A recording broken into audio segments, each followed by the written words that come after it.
एक 13-14 वर्ष का बच्चा अमन अक्सर 4-5 साल के छोटे बच्चे के साथ हनुमान जी के मंदिर में आकर बैठता था।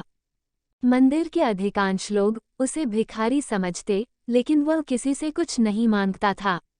वह केवल हनुमान जी की मूर्ति को एकटक निहारता रहता, जैसे हनुमान जी से कुछ अपनी पीड़ा मन ही मन कह रहा हो। एक दिन एक सज्जन उससे जिज्ञासा भरी मुद्रा में पूछ बैठे, बेटा तुम रोजाना मंदिर आते हो, क्या मांगते हो हनुमान जी से? अमन कुछ क्षण मौन रहा, फिर बोला, मेरे पिताजी कुछ महीने पहले भगवान के घर चले गए, इसलिए मैं भगवान से 3 चीजें मांगता हूँ।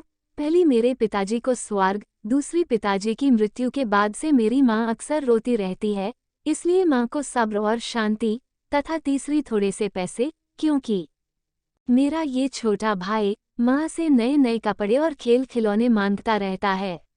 माँ इसकी मांगे कैसे और कहाँ से पूरी करेगी? इसकी इच्छाओं की पूर्ति के लिए मुझे पैसे चाहिए।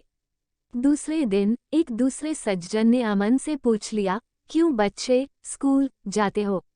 अमन ने अपनी गर्दन हिलाकर हाँ का उत्तर दिया, तो उन जिज्ञासु महाशय ने अपना अगला प्रश्न दागते हुए कहा, कौन सी क्लास में पढ़ते हो? तो अमन ने तपाक से जवाब दिया, अंकल मैं स्कूल पढ़ने नहीं, चने बेचने जाता हूँ, उसी से मेरा घर चलता है। प्रश्नकर्ता महाशय अमन से फिर बोले, अभी तुम्हारी उम्र ही क्या है, तुम्हें पढ़ना चाहिए।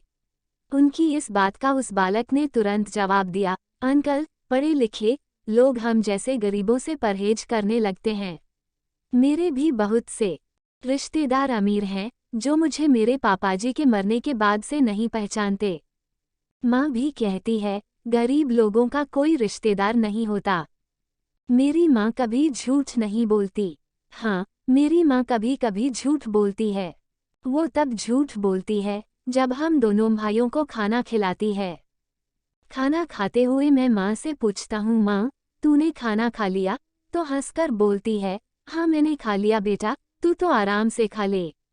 मेरी माँ भूखी रहकर मुझे झूठी तसल्ली देकर संतुष्ट करती है। इसलिए अंकल मैं माँ का सहारा ही बनकर जीना चाहता हूँ, न कि पढ़ने लिखने में पढ़कर माँ को बेसहारा छोड़कर जाऊँ। प्रश्नकर्ता महाशय कुछ रुपये उस बालक को देना चाहते थे, लेकिन बालक की खुददारी भरी बातें सुनकर वे अवाक खड़े रहे और उनका हाथ जेब से बाहर नहीं निकल पाया। अमन अपने छोटे भाई की उंगली पकड़े हुए मंदिर की सीढ़ियां उतरता चला गया।